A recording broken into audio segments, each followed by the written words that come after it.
Hi, welcome to this very special episode of Passionate Living. I'm out here today in Los Olivos, California at Liquid Farm, an amazing winery, and we are going to meet the man who put this together, whose passion for wine is contagious. And I learned so much today, and I hope to share that with you. And then we're going to go to a festival and hear from other people who also enjoy the same passion of wine. Then we're going to go back to the Natural Products Expo in Anaheim and meet a man who shares his passion for chocolate and wine to make a delightful treat. Finally, we are going to meet with an amazing soul sister who is a doctor of functional medicine, and she's going to share with us which oils are best to cook with. So stay tuned for this amazing journey into passionate living.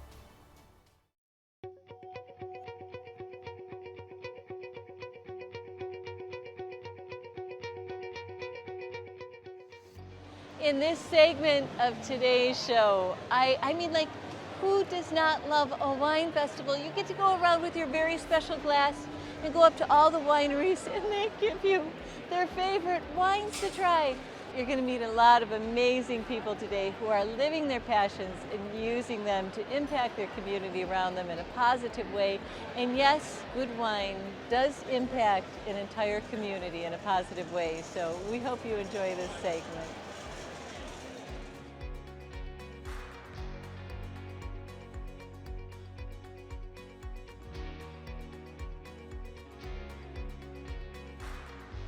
So our winery is in Ellicottville, right on Monroe Street, right. kind of right in the middle of town. You can come in, you can do tastings. Okay. We do wine by the glass. We do little small events and small groups of people. Now, can you have me have a taste of your favorite white? Oh, that's no problem. Okay. You knew right away which one was your favorite. You're drinking my semi-sweet Riesling. This is the wine I make for myself. Okay. Oh, I like that. So you make this for you. I make this for me. Wine. Yes. Okay. Oh. It's good. It's not too sweet. It drinks actually easy. My favorite wine of the show so and far. Lightly peachy. I like it. Yeah, it's not too sweet. Yeah. It's got a little hint, but not too much. Yep. Yeah. And you can just keep drinking glass after glass. Oh God, yeah. Nice to meet you, Kat.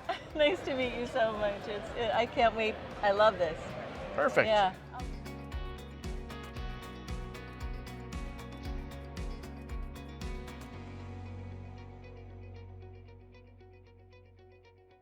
Oh, thanks. So Rebecca, do you make these candles? I do. I make all of the candles. What I do is I work with local recycling centers and wineries, and I get their empty bottles, I cut them, I clean them, and then I fill them with all natural coconut and soy wax. Wow. So you're recycling in the process of making your product. I am. I'm completely sustainable. Like my labels that I print on, they're 100% recycled paper.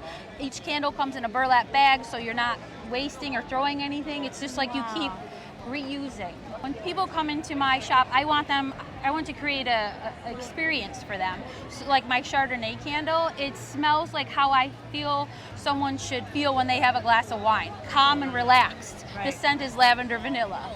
That's beautiful. Oh my gosh, and how did you start doing this? So I used to live in New York City as a designer, and then part-time I always bartended. And honestly, it always broke my heart every time I threw out the bottles. Because a lot of places in New York City, they do not recycle. And I love candles, and I just burn candles, and I started to get really bad allergies. And I said to a friend, I said, I don't understand what's going on. And they said, well, you ever think it's like what we're burning? It's the candles. And then it just opened up a rabbit hole, and I started researching how there's a lot of candles out there that use the paraffin wax, and they're not. Right. I mean, that's toxic, and you're breathing it in. And so ever since And you would that, never think about that. Most people never think about the fact that I never did until somebody said it to me, and I was like, oh my God. So then I was like, oh my God, Benadryl attack later, you know? Right. I was like, oh my God, I know what I'm gonna do. I am going to cut bottles. And like that Christmas I came home, and my father, who, he's not with me, but he helped me. he's with you. He helped me. He showed me how to cut them. I used this tile cutter, and he actually named my company. Because I was like, Dad, I really want to do this. What, like, and like we cut them, and then I went back to New York, and I came back, and I was like, Dad, I was like, all right, I'm doing it. I'm going to do it. What should I call my company? He didn't even have to think about it. He was just like, The Drunken Candle. And I was like, oh my God. And I looked, and it was available. I love that your dad is with you, because he helped you name the company. And as you're being successful in doing this, that everywhere you go, he's with you. Yeah. He's with you in your candles. He's with you here. Yeah. It like means a lot. Yeah. Oh, that's beautiful. Yeah. I love it. Well, thank you. Thank you.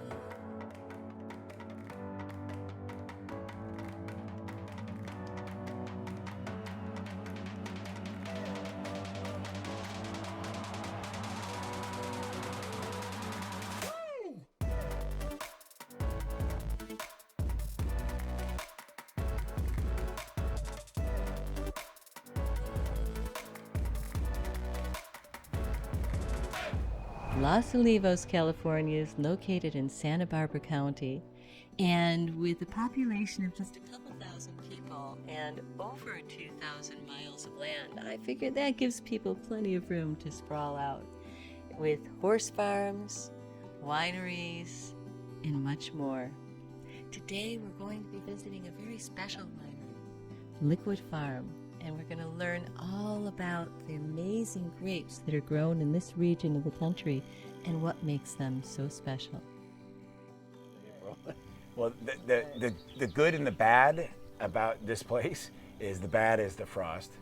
The good is that it probably makes some of the best wines, literally, in all of Santa Rita Hills. At the very youngest, you know, it's just barely coming out, and when the frost hits it, it's dead. It has to. Grapevines have each bud has like three shots at making a grapevine. So the first one comes out as the most fruitful. If it gets nuked, then you get another one, but it's like 25% of the fruit. And if that gets nuked, you get a third one, which is 0. Right. So it's, you know, you want to try to get that first one. Right. Wow. Oh my God. Chardonnay is really our focus and has been, and Dan Kessler's vineyard really put us on the map with Kessler Hawk being in that Burgundian style. And Dan thankfully believed in us, hopefully, and so, and of course, you're still here.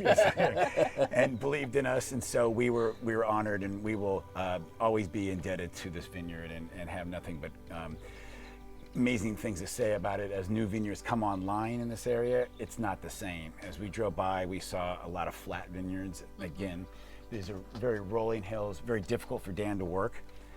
Dan does most of the farming himself. Right. He does have a few people that help him, but you'll see, I'll drive by, I'll see Dan, I'll honk at him, he doesn't hear me, but he's on his tractor and doing his thing. Dan, we appreciate all the support. You got it. You're amazing, and what you've done, you and Ellen. Obviously, you know, you've been able to stay here and sustain yourself through some difficult times. This is by my fingernails. Yeah, this is what you know a small vineyard owner looks like versus say Foley down the street that we saw and a few other bigger ones. And this is where we want to keep this going right here. Right. So people like it's a dying breed to have this. It is. It's becoming really rare in Santa Rita Hills. Very rare. It's becoming impossible in lots of ways, and small producers like myself are able to still be around because of. You get the best fruit because you're small like me. Yeah, exactly, and so we really appreciate it. So, well, thank you, Dan. You got it. Thank you so much. My pleasure. Thanks for having us out. You got it. Next, we're going to go see where Liquid Farms Winery is barreled and bottled. And we're also going to meet Amy, my new friend who told me all about this amazing winery and set us up with Jeff today to do the tour. Yeah, so they are packing up for Wine Club shipment right now. So Wine Club members will get their orders. It's twice a year. It's about a 3-day process. We rent the tape gun and they have to go through each order and piece them together. It's not easy. There's a lot of custom orders. And so when we're not making the wine, then this is a process here where we're doing that. So we've got all the equipment. We've got the wine press over there. We actually have 2 wine presses, a few big tanks. We got about 400 barrels. Around 400 barrels. A lot of them are in storage around. Oh, I love her. I love you, my soul sister. Soul sister. We were talking about great wines and our happy place. And this has a special energy, this area does. And it has been a place that has brought me great joy for a number of years. So I love coming up here and especially having great wine. Yeah. Yeah. It's pretty magical. Yeah. Now for my favorite part of the day, we're going to go to the tasting room and actually get to experience this amazing award-winning wine. How did you start all this? What was your passion behind it to start a winery? The passion was really business to begin with. I mean, I've been in the wine business since 1990. Well, tell us about that. Let's go back to Well, out of college, I got Champagne into the wine business out of college as a job, and was lucky enough to.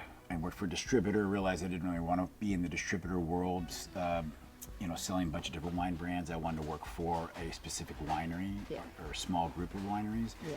And was lucky enough to get with Veuve Clicquot back in the mid-90s. Okay. Champagne Veuve Clicquot. Yeah. So I was lucky enough to work for quite a few different champagne producers, Laurent Perrier. I worked for Krug when I was with Clicquot. So yeah, I kind of got into it and was lucky enough to work for Champagne Henriot Inc. and visited the properties quite often. I was going to say, and Wow. did you get to visit Yeah, I visited. We'd go almost every year to Champagne or Burgundy or Italy. So this really is a big part of Yeah, your life. it's been all my Wow. life. Yeah, it's been, since college, so it's been all my life.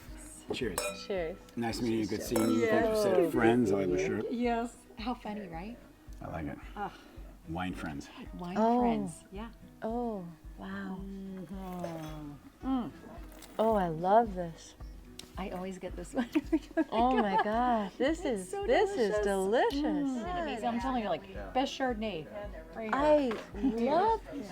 Thank you. I'm usually all about the butter. I love that buttery she was like, flavor. my the whole favorite is thing. Chardonnay. But this, oh my God, Aren't I they have a new favorite. Yeah. Chard. This is addictive. beautiful. This is just Yeah. amazing. They're beautiful. That chunk of diatomaceous earth, this is what the single-celled microorganisms we were talking about. Yeah. These are their skeletal remains right here. Oh. So this is their, if you look at it, they give the Earth's oxygen probably about 40% of the Earth. 40%. I had no idea. Because they photosynthesize, and so they're everywhere. They're in every body of water. Doesn't matter, salt, natural, and that's what the vineyards that we went through in the second valley that we went through. A lot of them are planted like this. Okay. It makes for a very interesting soil composition. It gives you kind of that minerality and some of that slate, kind of slatey kind of feel to that kind of wet cement sometimes after a rain. Right. And then also it gives light back to the vine. So White Hill, again, proprietary name, named for the love of Chablis, the limestone in Chablis, and then also the Santa Rita Hills diatomaceous earth. Golden Slope is for the love of the Côte d'Or of Burgundy, which translates to slope of gold in English. So more Meursault-esque is how I find it. Yes. And how I found these two bottlings and how I came up with these two were 4 barrels from the Kessler Hawk Vineyard, which we were at. Yeah. In the very first vintage in 2009, 2 barrels on their own went lean and 2 went rich, and nothing was done different. Harvest was October 5th, 2009. All neutral barrel, nothing done different in the So the winery. wine is a Libra. What's that? The wine is a Libra. It's a, yes, it is. It is. We were talking about balance. signs.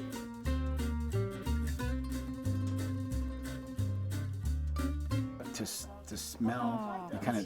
This one is beautiful. This is really good too. This is beautiful. Oh, this is elegance. I feel like a like, fresh if you could put a smell next to the word elegance, Yes. this would be it.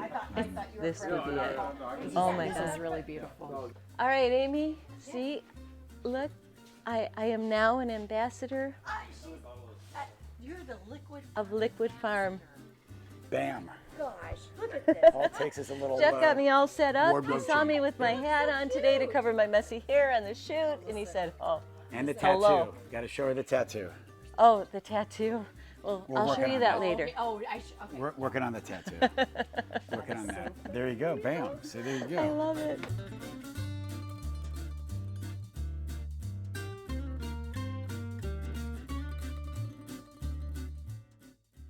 Jeff, I love you. I love this place. I don't want to leave. Liquid Farm is an amazing passion project. And wow, everything you've created is just remarkable. Oh, thank you. Thank you for having me. Cheers to life. Cheers to Cheers life. to passion. Cheers to passion.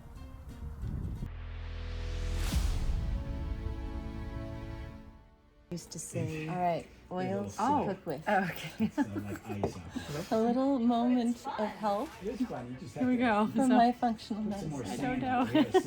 This is just what I right. find works. Right. Is olive oil from Italy, really good high quality olive oil. A lot of the American olive oil, you say smokes? Smokes. Because it's, Yeah, because it doesn't withstand the heat Okay.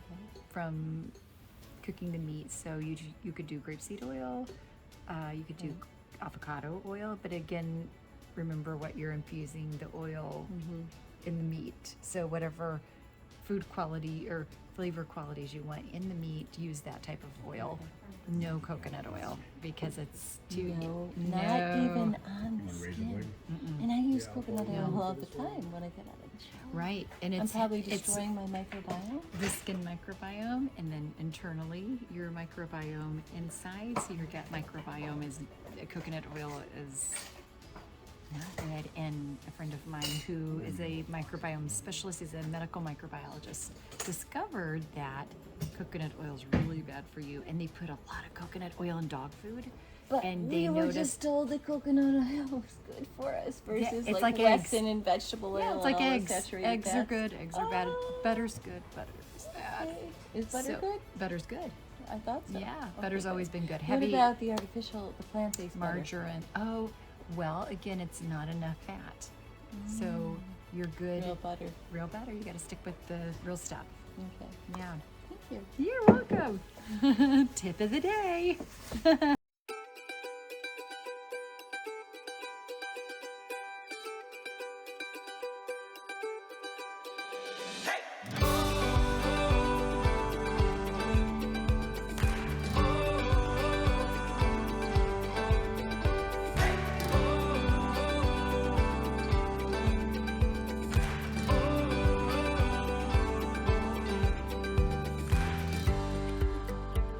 I'm here with Ed. Ed, this is a very cool idea. I love this. And two of my favorite things, wine and chocolate, married together. Oh my gosh. Like, how can you go wrong? You can't. You can't. So what we've got is actually, rather than the wine, so you Right. only ferment the juice that's pressed from the grape. Right. So what's left over after the wine grape has been pressed is all that beautiful, ripe, delicious, fresh fruit Right. without its sugar and water. So we grind and mill the Chardonnay grape that's been left over. That's called Chardonnay Marc. Okay. And the Chardonnay Marc has superfood properties. It's full of flavanols and oligosaccharides Right. and polyphenols, things that are good for your physical health and your mental health. All the good parts of the grape that make wine healthy for you. Yeah, exactly, exactly. Right. And so we've, over the years, perfected how to get it to this fine powder so that we could blend it with premium dark chocolate. Right. And that's how we've ended up with VineToBar. So there's the combination of it being an upcycled product, so it helps with the wine industry in terms Right. of being more sustainable. Right. It's got a phenomenal taste profile because it's the delicious, Chardonnay yeah. grape note is there at the finish, and so for dark chocolate lovers, the higher the cocoa content, sometimes Yeah. the more bitter it gets. Right. But that fruit note tempers the bitterness of the dark chocolate. It does. So that's when what I makes tried it so unique. I was so surprised because you really taste the undercurrent of the wine, but the chocolate is amazing. It's really quality. Well, we're dark really glad you chocolate. enjoyed it. Oh, I love it. VineToBar, you can get it online. No, cool. So you can get it right online. Yeah, That's great. VineToBar.com. Wow, I'm sold. I'm in. Awesome. We'll Thank you. happily give you some to take away and take back to Beautiful. New York. Oh, thank you. Oh, we'll need it. It's cold and gray there, so we got to get through another month or two. So that would be very helpful. It'd be our pleasure. Thank you. Thank you, Kat.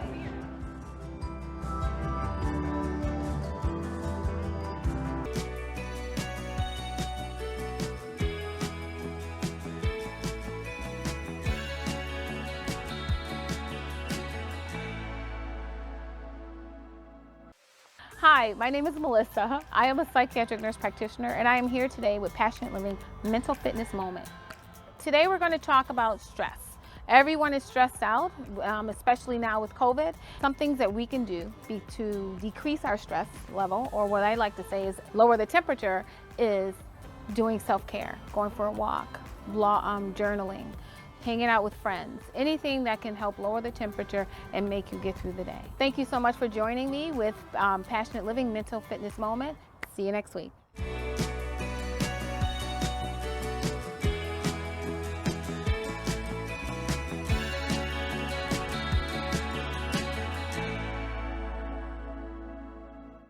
Thank you so much for joining us for this very special episode of Passionate Living. And remember to watch each week on Tuesday and Thursday evenings at 8 p.m. and Sundays at 11 a.m. And also you can join us on YouTube at Passionate Living TV and on our website, passionateliving.com. And remember, wherever you are, whatever you're doing today, take one small step toward living your dreams, because by living your passions, you will make a difference in the world around you. Thanks again for joining us, and we look forward to seeing you next week on Passionate Living. Jeff, I heard you had a girlfriend. Yes, I have a few girlfriends that like carrots. Well, can I meet them? Yes, we have You one, think they'd be cool? one over here who I think will be very responsive, not to wine, but to carrots. Well, she'll grow. She'll grow. She'll learn She'll in grow time. into Chardonnay and Pinot Noir. Should we say hello? Sarah. Oh, she loves you. What's going on, monkey? This is a lifetime love here. What is going on? It's not the wine, I know. Not the same. She says, Well, this is my wine. It's carrot wine. Oh man, she's like loving this. Oh, all right, if she throws up, I want you to get it on camera. I'm just focusing on not puking. I was gonna say please don't fall in, but I thought I'd jinx it. If I rock with it, it's not as bad. Hey, Rock with it. no. Stop rocking the boat. I will when you. Bless you. Thank you. Thank you. Oh my A God. lot of blessings. I'm gonna puke in like a second. Rosina, wasn't that the best show? I have no idea what to say. Oh, we should get off the boat before we mess should. this up for Chuck. Yeah. Okay. Ooh, it is a little rocky. Yeah, I'm very aware of how rocky it is. That's entertainment. Is it? Sophie's in for us. I said you don't fall. Please don't fall. No, you're no.